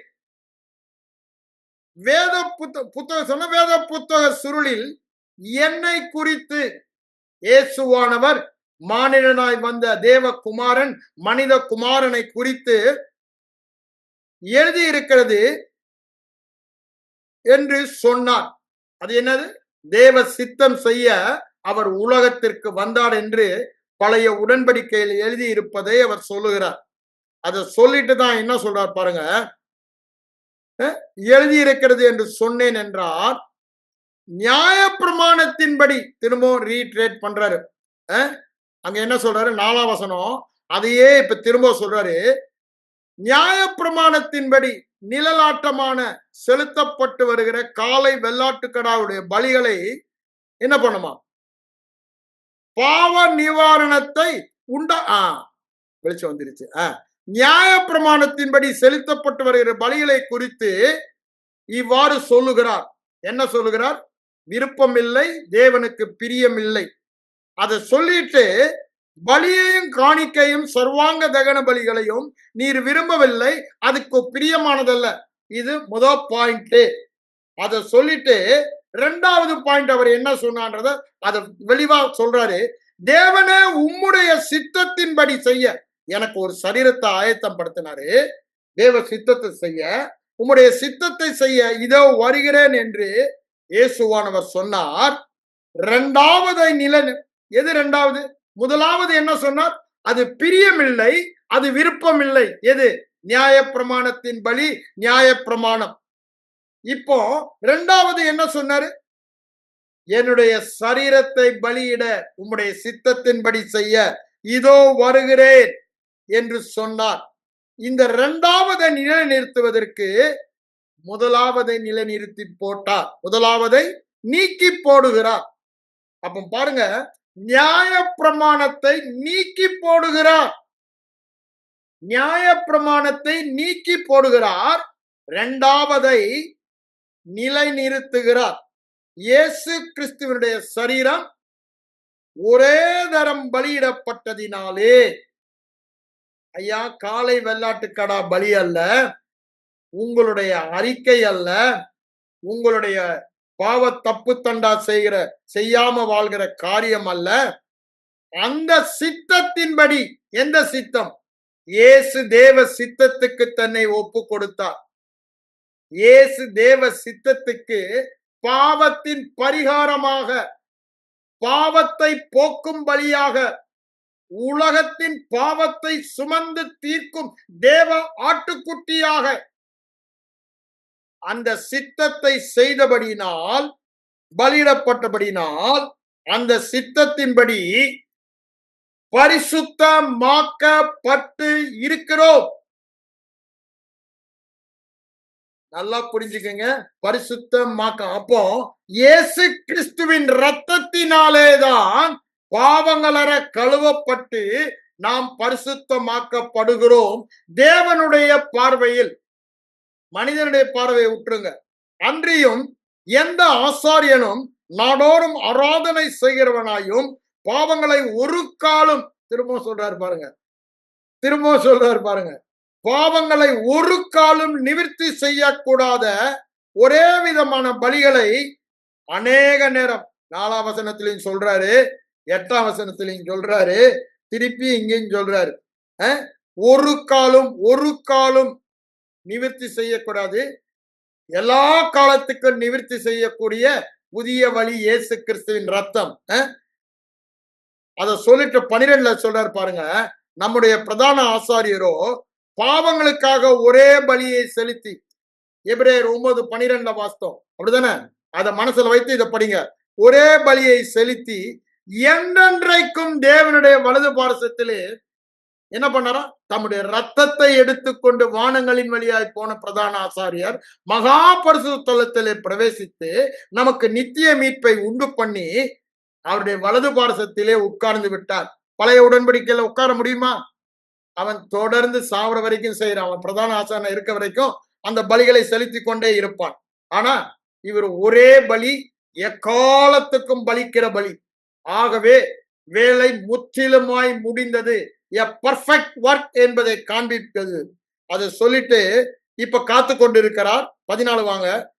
பரிசுத்தமாக்கப்படுகிறவர்களை ஒரே பலியினாலே என்றென்றைக்குமாய் பூரணப்படுத்தி இருக்கிறார். ஒரே பலியினாலே இயேசு கிறிஸ்துவின் ரத்தம் பரிகாரமாக செலுத்தப்பட்டபடியினாலே என்றென்றுமாய் நம்மை பூரணப்படுத்தி இருக்கிறார். அதுக்கப்புறம் தான் புதிய உடன்படிக்கை பற்றி சொல்லுகிறாரு. 15ல சொல்றாரு, இதை குறித்து பரிசுத்த ஆவிய வேத வசனத்துல சாட்சி தீர்க்கதரிசனத்துல இருக்கு, எரேமியா எசேக்கியெல்லாம். இங்க என்ன சொல்றாரு? பரிசுத்த ஆவியான சாட்சி என்னவென்றால், அப்படியே அதை சொல்றாரு. புதிய உடன்படிக்கைன்னு சொல்லிட்டு அவருடைய பாவங்களையும் அக்கிரமங்களையும் இனி நினைப்பதில்லை என்று சொல்லுகிறார்.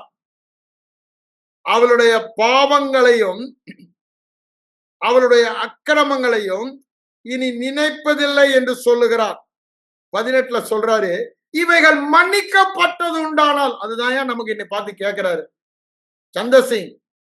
இயேசு கிறிஸ்துவின் ரத்தம் ஒரே தரம் பலியாக செலுத்தப்பட்டு நித்திய மீட்பை நமக்கு உண்டு பண்ணி நித்திய நீதியை உனக்கு தந்து பாவங்களற உன்னை நீக்கி தேவனோடு இணைத்து தேவனுடைய பிள்ளையாக்கி உன்னை புது சிருஷ்டியாக்கி இவ்வளவு பெரிய பாக்கியத்தை கொடுத்திருப்பது உண்மையானால் நீங்க இன்னும் பாவத்திற்கு பலி செலுத்தணுமா? நம்ம எந்த விதத்துல பலி செலுத்துறோம்? நம்முடைய கிரியைனால. நம்ம கிரியையாகிய பலியை நான் தான் பரிசுத்தமா வாழணும், நான் தான் அறிக்கை பண்ணணும். ஏன் அதை நம்ம விசுவாசிக்கல? எது நமக்கு காரியத்தை நடப்பிக்குமோ, எது நமக்காக பிதாவாகிய தேவன் குமாரனை அனுப்பி செய்தாரோ அதனுடைய மனசாட்சியிலே அதையே நாம் பார்த்து கொண்டிராமல், அந்த நினைவோடு இல்லாமல் தவறான நினைவோடு இருக்கிறோம். இப்ப பாருங்க, அதுக்கப்புறம் தான் மீதி எல்லாம் அங்க வரிசையா சொல்லி கொண்டு வருகிறார். அப்போ குற்றமற்ற பாவமே இல்லாத மனசாட்சி கிரியையினால வராது. குற்றமற்ற பாவமே இல்லாத மனசாட்சி கிருபையின் சுவிசேஷத்தை கேட்பதினால், அதை நாம் நினைவோடு வைத்துக் கொண்டிருக்கிறபடினால் அதனாலதான் வரும். அது வந்தாதான் நம்முடைய இருதயம் தைரியம் கொண்டு அவரிடத்தில் போகவும் முடியும், அவரிடத்துல பெறவும் முடியும். எபிரேயர் 10:20 வாசித்து காமித்தேன். 1 யோவான் 3:21 உங்களுக்கு அதை வாசித்து காமித்தேன்.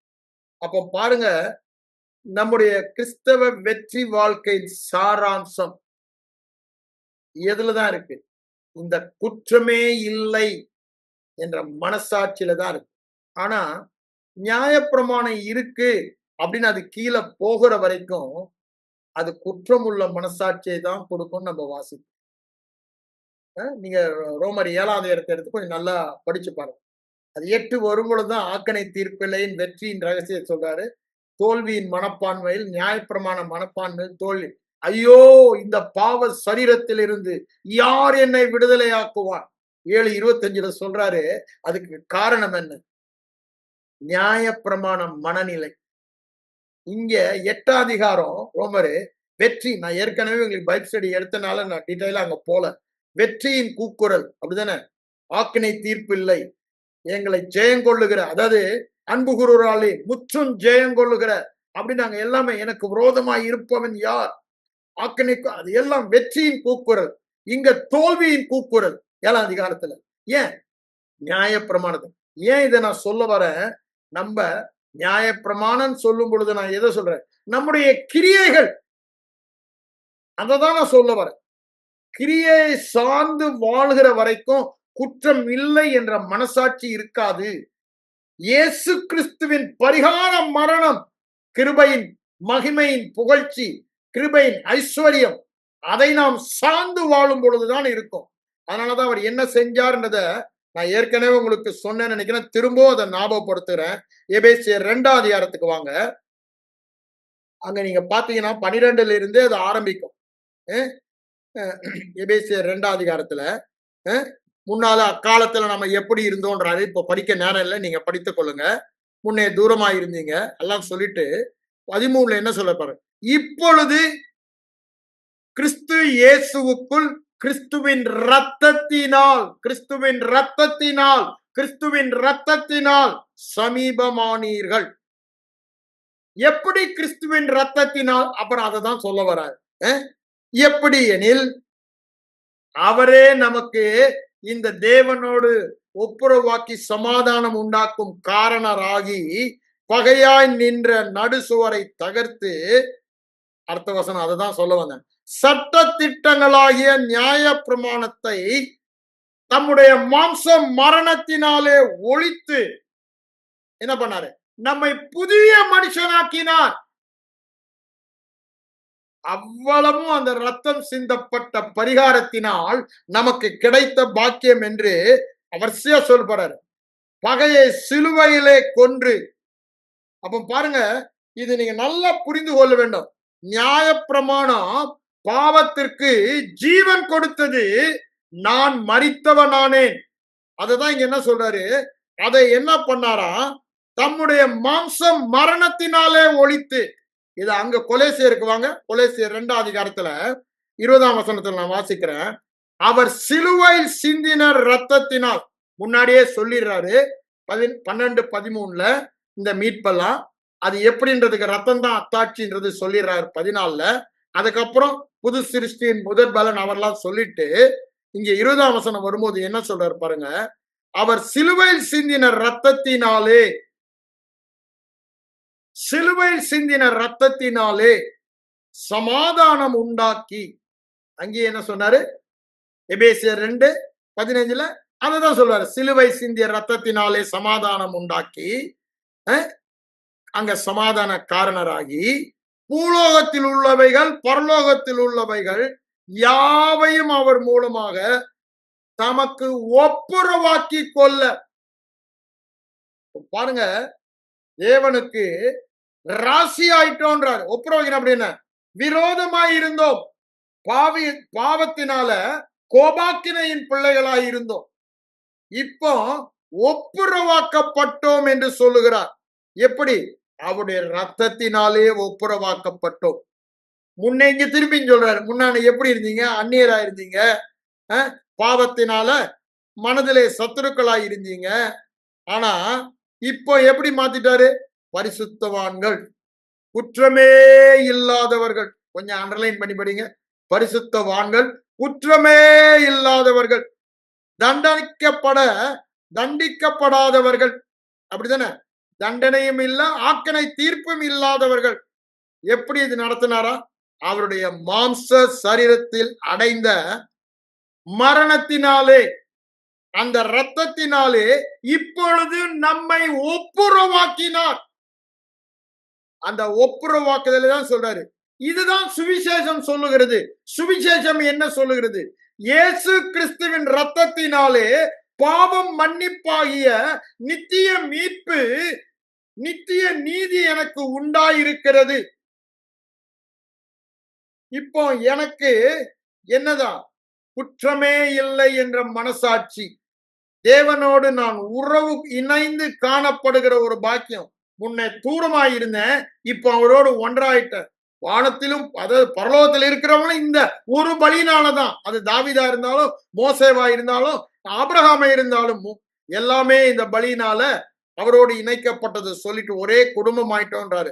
முழு குடும்பத்துக்கும் நாமக்காரர். அப்போ அதை சொல்லிட்டு 21 என்ன சொல்றாரு பாருங்க.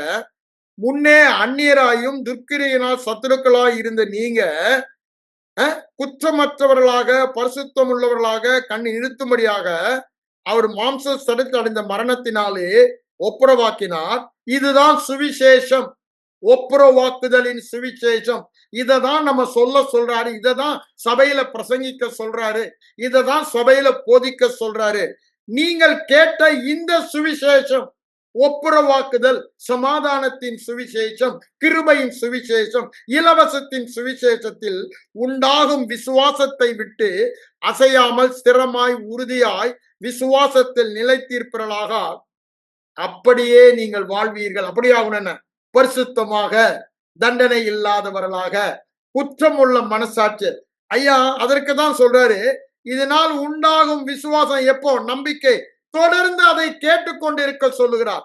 ஒப்புரவாகுதலின் ஊழியத்தை ஊழியர்களுக்கு செய்ய சொல்லுகிறார். ஒப்புரவாகுதலின் பிரசங்கத்தை பிரசங்கம் பண்ண சொல்லுகிறார். ஒப்புரவாகுதலின் சுவிசேஷத்தை சொல்ல சொல்லுகிறார். அந்த ஒப்புரவாகுதலின் சுவிசேஷத்தை கேட்க சொல்லுகிறார். அதுதான் அங்க பிரமாதன்றாரு. அதுதான் காரியத்தை நடப்பிக்கின்றாரு. இததான் அங்கேயும் சொல்றாரு. 2 கொரிந்தியர் 5ஆம் அதிகாரம் வாங்க, நான் வேகமா அதையும் உங்களுக்கு காண்பிச்சுட்டு போறேன். நம்முடைய சுவிசேஷம் தேவனோட ராசியாக்கும் சுவிசேஷம். அங்க என்ன சொல்றாரு பாருங்க. 5ஆம் அதிகாரத்துல 17ஆம் வசனத்துல சொல்லிடுறாரு, எல்லாம் ஒளிந்து போயின, எல்லாம் புதிதாயின, அப்படிலாம் சொல்லிடுறாரு. இவைகள் எல்லாம் தேவனால் உண்டாயிருக்கிறது. அதை சொல்லிட்டு என்ன சொல்றாரு 18ல, இயேசு கிறிஸ்துவை கொண்டு, அவருடைய ரத்தத்தை கொண்டு, பரிகார மரணத்தினாலே, அவருடைய ரத்தம் பரிகாரமாக கிருபாதாரமாக செலுத்தப்பட்டபடினாலே பிதாவாகிய தேவனோடு நம்மை ஒப்புரவாக்கி இந்த சுவிசேஷத்தை சொல்லும் ஊழியத்தை தான் நமக்கு தந்திருக்கார். வேற ஊழியம் அல்ல. அடுத்தது என்ன சொல்றாரு? தேவன் உலகத்தாருடைய பாவங்களை எண்ணாமல் அதை கிறிஸ்துவின் மேல் செலுத்தி அவருடைய நீதியை நமக்கு கொடுத்து தேவனோடு ஒப்புரவாக்கி கொண்டார். எல்லாமே சிலுவையில் சிந்தின ரத்தம். அததான் இங்கேயும் சொல்றார். இதேதான் நீங்க வாங்க ரோமர் 5ஆம் அதிகாரத்துக்கு, அங்கேயும் அதை சொல்லுவதை நான் உங்களுக்கு காண்பித்துறேன். அதுக்கப்புறம் நீங்க அதை கொஞ்சம் வீட்டுல தியானிங்க. இது ஆழமாக போயிடுச்சுன்னா ஒரு சாதாரண வாழ்க்கை நீங்க வாழவே முடியாது. ஏன்? உங்க விசுவாசம் எப்பொழுதுமே சந்தேகம் இல்லாமல் இருக்கும். இந்த விசுவாசத்தை கவிழ்த்து போடுகிறது குற்றமுள்ள மனசாட்சி. விசுவாசமாகிய கப்பலை நாம் போய் சேர வேண்டிய இடத்திற்கு சேராமல் தடை செய்வதும் சேதப்படுத்துவதும் இந்த குற்றமுள்ள மனசாட்சி. ரோமர் 1 தீமோத்தேயு 1:19 அங்க 3 9 எடுத்து படித்து பாருங்க. இங்க வாங்க, நான் ரோமர் 5க்கு வாருங்க, நேரம் இல்ல, அதை நான் நோட் பண்ணி வச்சீங்க, நீங்க படிங்க. 8 என்ன சொல்றாரு பாருங்க. நாம் பாவிகளாய் இருக்கையில் அவர் நமக்காக மரித்து அன்பை விளங்க பண்ணினார். இப்படி பாவி, துரோகி, அக்கறைக்காரனாய் இருக்கும்போது அவருடைய அளவில்லாத அன்பினாலே நாம் அவருடைய ரத்தத்தினாலே, ஐயா உங்க கிரியையினாலே நீங்க நீதிமான் ஆகல. அத 3 25 26 நான் உங்களுக்கு வாசித்து காமிச்சிடுறேன். வேகமா நான் போகிறேன். தேவன் பொறுமையா இருந்த முற்காலத்தில் பழைய உடன்படிக்கையில பழைய தாசர்களோடு அவர் பாவங்களை குறித்து பொறுமையா இருந்த குறித்து தம்முடைய நீதியை காண்பிக்கும் பொருட்டாக தாம் நீதி உள்ளவர் இயேசுவினிடத்தில் விசுவாசிக்கிறவனும் விளங்கும்படிக்கு தமது நீதியை காண்பிக்கும்படியாக கிறிஸ்து இயேசுவனுடைய இரத்தத்தை பற்றும் விசுவாசத்தினாலே, கிறிஸ்து இயேசுவனுடைய இரத்தத்தை பற்றும் விசுவாசத்தினாலே பலிக்கும் கிருபாதார பலியாக அவரையே ஏற்படுத்தினார். அந்த விசுவாசத்தினாலதான் நாம் நீதிமானாக்கப்பட்டோம். அததான் இங்க சொல்றாரு. அவருடைய இரத்தத்தினாலே, அந்த கிருபாதார பலியினாலே நாம் நீதிமான்களாக்கப்பட்டிருக்க கோபாக்கினைக்கு நீங்களாக அவராலே ரட்சிக்கப்படுவது அதிக நிச்சயம். இவங்க சொல்றாங்கல்ல, ஆண்டவர் வருகை இன்னைக்கு இருந்தா உன்னை விட்டுடுப்பா, அதெல்லாம் அங்க இல்லடான்றாரு. அடுத்தது என்ன பாருங்க. நாம் தேவனுக்கு சத்துருக்களாய் இருக்கையில் அவருடைய இரத்தத்தினாலே, அவருடைய மரணத்தினாலே ஒப்புரவாக்கப்பட்டோ. திரும்பவும் சொல்றாரு, நீதிமானாக்கப்பட்டபடியினாலே ஒப்புரவாக்கப்பட்டோம். எப்படி நீதிமானாக்கப்பட்டோம்? அவருடைய பரிகார மரணம், பரிகாரமாக செலுத்தப்பட்ட ரத்தம், ஒப்புரவாக்கப்பட்டோம். அப்போ நாம் இப்பொழுது யார்? இந்த ஒப்புரவாக்குதலின் ஊழியத்தை, அததான் அங்க சொல்றாரு. 2 கொரிந்தியர் 5 நான் 18 வாசித்தேன், 19 20 21 வாசித்து பாருங்க. அங்க தெளிவாய் சொல்லுவார். நான் நேரம் இல்லாதனால அங்க படிக்கல. நல்லா மனதில் வைத்துக் கொள்ளுங்க. நான் கேட்க வேண்டியது சுவிசேஷம், நான் பிரசங்கிக்க வேண்டியது சுவிசேஷம், நான் விசுவாசிக்க வேண்டியது சுவிசேஷம். சுவிசேஷத்தில் தான் பாவத்தை மேற்கொள்ளுகிற, வியாதியை மேற்கொள்ளுகிற, பிசாசின் கிரிகளை மேற்கொள்ள அவருடைய பாதத்துக்கு கீழ் கொண்டு வருகிற வல்லமை இருக்கு. அதுக்காக தான் அவர் காத்து கொண்டிருக்கிறார். நாங்க வாசித்தோம் எபிரேயர் 10 13 தான் நம்ம வாசிக்கிறோம். அப்ப இங்க என்ன சொல்றாரு பாருங்க. அந்த வல்லமை சுவிசேஷத்துல இருக்கு. எது? எல்லாவற்றையும் பாதங்களுக்கு கீழ்ப்படுத்துகிற வல்லமை சுவிசேஷத்துல இருக்கு. நம்ம எதை கேட்கிறோம்? இந்த ஒப்புரவாக்குதலின் சுவிசேஷத்தை கேட்கிறோமா? இந்த ரத்தத்தினால் ஒப்புரவாக்கப்பட்ட அவருடைய பரிகார மரணத்தினாலே கிருபாதார பலியாக இயேசுவின் ரத்தம் செலுத்தப்பட்டது, அதுதான் காரணம் என்ற சுவிசேஷத்தை கேட்கிறோமா? அதை பிரசங்கிக்கிறோமா? அதுதான் நம்ம வெற்றி வாழ்வின் ரகசியம் என்று சொல்லுகிறார். அதனாலதான் பவுலடிகளார் சொல்லுகிறாரு 1 கொரிந்தியர் 2:2 வேறொன்றையும் நான் அறியாதிருக்க தீர்மானித்திருந்தேன். அப்படின்னா நான் வேற எதுவுமே பேச மாட்டேன், வேற எதுவுமே நினைக்க மாட்டேன். I am always cross conscious. சிலுவைன்றாரு. அப்படின்னா என்ன அர்த்தம்? சிலுவையின் பரிகாரம் என்னை தேவனோடு ஒப்புரவாக்கி விட்டது. வேற காரணமே இல்லை. நான் எப்படி வாழ்ந்தேன் என்ன, ஏன் நான் இதை சொல்ல வரேன்? அந்த இடத்துக்கு நீங்க வந்துட்டீங்கன்னா நீங்க இப்படிதான், எப்படி தேவனாக தான் வாழ்வீங்க. உங்களுக்கு பாவம் செய்யறதற்கு எப்படி மனம் போன வாழ்க்கை வாழு என்பதற்காக தேவன் இந்த பரிகாரத்தை செய்யல. எங்க தேவன் அப்படி சொல்லுபவர் அல்ல. அவர் பரிசுத்தத்தை விரும்பும் பரிசுத்த ஜோதி. அந்த பரிசுத்தம் விரும்பும் பரிசுத்த ஜோதி நாம் அந்த பரிசுத்த வாழ்க்கை வாழ்வதற்கு அவர் செய்து முடித்த, அததான் சொல்ல வராரு. பழசு விருப்பம் இல்ல, பிரியம் இல்ல, இது உம்முடைய சித்தம். எப்படி? இந்த திட்டத்தினால ஒரு வெற்றியுள்ள பாவத்தின் மேல், வியாதியின் மேல், தரித்திரத்தின் மேல், எல்லா குறைவுகளின் மேல் வெற்றி கொண்டு ஆளுகை செய்கிற வாழ்க்கை வாழ வேண்டுவதற்கு ஒப்புரவாக்குதலின் ரத்தத்தினால் ஒப்புரவாக்க, வேற கிரியையே இல்ல, வேற காரணமே இல்ல. ஒரே காரணம், பரிகாரம் மரணம். ஒரே பலியினாலே என்றென்றுமாய் நம்மை பரிசுத்தமாக்கி பூரணப்படுத்தி விட்டார். ஒரே பலியினாலே, அவருடைய ரத்தத்தை பற்றும் விசுவாசத்தினாலே நம்மை நீதிமானாக்கி மீட்டு கொண்டு இயேசுவோடு இணைத்து ஒன்றாக்கி அவருக்குரியதெல்லாம் நமக்கு என்று கொடுத்து விட்டார். அப்போ அவருக்குரியதில் வாழ வேண்டுமானால் என் மனம் சாட்சி என்னவாக இருக்க வேண்டும்? நான் நீதிமான். ஒரே காரணம், இயேசு கிறிஸ்துவின் ரத்தம்.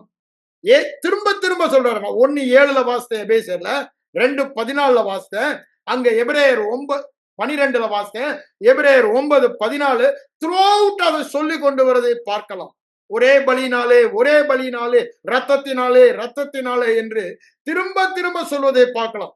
அங்க எபிரேயர் 13:27 அதை சொல்றாரு, நித்திய உடன்படிக்கையின் ரத்தத்தினாலே ஆடுகளின் பிரதான மாய்ப்பனை மரித்தோர்ந்து உயிரோடு எழுப்பின தேவன் நம்ம வழுவாமல் காத்துக்கொள்ள வல்லவர் என்று அங்க சொல்வதை நாம் பார்க்கிறோம். யோசித்து பாருங்க, எல்லா வல்லமையும் அந்த ரத்தத்தில் இருக்குது. சும்மா பாடிடுறோம் வல்லமை உண்டு, வல்லமை உண்டு என்று. அதை அறிந்தோமானால், சும்மா பாடுறதுல ஒரு வேலையும் நடக்காது. அதை அறிந்தோமானால், அதை விசுவாசித்தோமானால், அதுதான் முக்கியம். அந்த விசுவாசத்தின்படி செயல்படுவோமானால் அந்த வல்லமை நம்முடைய வாழ்க்கையிலே வெளிப்படும். அறிய வேண்டும், விசுவாசிக்க வேண்டும், விசுவாசத்தில் செயல்பட வேண்டும். அந்த வல்லமை நம்முடைய வாழ்க்கையில என்ன வல்லமை? பாவத்தை மேற்கொள்ளுகிற வல்லமை, வியாதியை மேற்கொள்ளுகிற வல்லமை, தரித்திரத்தை அப்போ அதனாலதான் சொன்ன, அது எங்க இருக்குது? வானத்திலிருந்து தொப்புன்னு, ஆண்டவரே பரிசுத்தம் விரும்பும் பரிசுத்த ஜோதியே என்னை பரிசுத்தமாக்கும், என் எல்லையெல்லாம் அப்படின்னு எழுது புலம்பி எத்தனை நாள் உபாசம் இருந்து புரண்டாலும் நடக்காது. இந்த வல்லமை இருக்கத கண்டுபிடிக்கணும். கண்டுபிடிக்கிறவர்களுக்கு உடலுக்கெல்லாம் ஆரோக்கியம் சொன்னாரு, அதை சுவிசேஷத்துல கண்டுபிடி, அதை அறிந்து கொள், விசுவாசி, விசுவாசத்தில் அவ்வாறு வாழு, வல்லமை உன் வாழ்க்கையில் வெளிப்படுவதை பார்ப்பாய் என்று ஆண்டவர் சொல்லுகிறார். கண்களை மூடி ஜெபிப்போம். எங்கள் அன்பின் பரலோக பிதாவே, இந்த மத்தியான வேலைக்காக உம்மை நன்றியோடு சோத்திருக்கிறோம் ஆண்டவரே. நீங்க எங்களோடு பேசின இந்த வார்த்தை தொடர்ந்து எங்கள் இருதயத்தில் தொனித்துக் கொண்டே இருக்கட்டும் ஆண்டவரே. ஆண்டவரே, எங்களுக்கு புதிதும் ஜீவனமான ஒரு மார்க்கத்தை நீங்க உண்டு பண்ணிட்டீங்க. இந்த மார்க்கத்துல எப்பனாலும் நாங்க உம்மிடத்துல தயையும் எங்க உதவிகளையும் பெற்றுக்கொள்ள தைரியமாக வரலான்றீங்க. அந்த தைரியத்திற்கு காரணமே எங்க கிரியையே அல்ல, நீங்க சிலுவையில் சிந்தின ரத்தம், அந்த பரிகாரம், அந்த கிருபாதார பலி, அந்த நிவர்த்தி என்பதை எங்களுக்கு இந்த நாளிலே போதித்தீங்க ஆண்டவரே. அதை நாங்கள் உறுதியாய் பற்றி கொள்ளட்டும் ஆண்டவரே. ஆண்டவரே, நாங்க எதை கேட்டாலும் நாங்க பெற்றுக்கொள்ள முடியும், நாங்க சொன்னபடியே ஆகும் அப்படி நீங்க மார்க் 11:23-24 சொன்ன அந்த இடத்திற்கு நாங்க வருவதற்கு தேவையானதெல்லாம் இந்த குற்றமே இல்லை என்ற மனசாட்சி என்பதை 1 யோவான் 3:21 நீங்க எங்களோடு சொன்னீங்க ஆண்டவரே. அதை நாங்க புரிந்து கொள்ளட்டும். இந்த பகுதிகளை நாங்க ஆழமாக ஆராய்ந்து தொடர்ந்து இந்த வாரம் முழுவதுமாக இதை கேட்கிற ஒவ்வொருவரும் ஒவ்வொரு வசனத்தையும் எடுத்து ஆராய்ந்து அதை தங்கள் இருதயத்திலே வைத்து வைத்து ஆவியானவர் அந்த வெளிப்பாட்டை தந்தபடினாலே ஒரு அற்புத வாழ்க்கை வாழ ஆவியானவர்களுக்கு உதவி செய்வீராக என்று சொல்லி ஜெபிக்கிறேன். இயேசுவின் மூலம் பிதாவே, ஆமென்.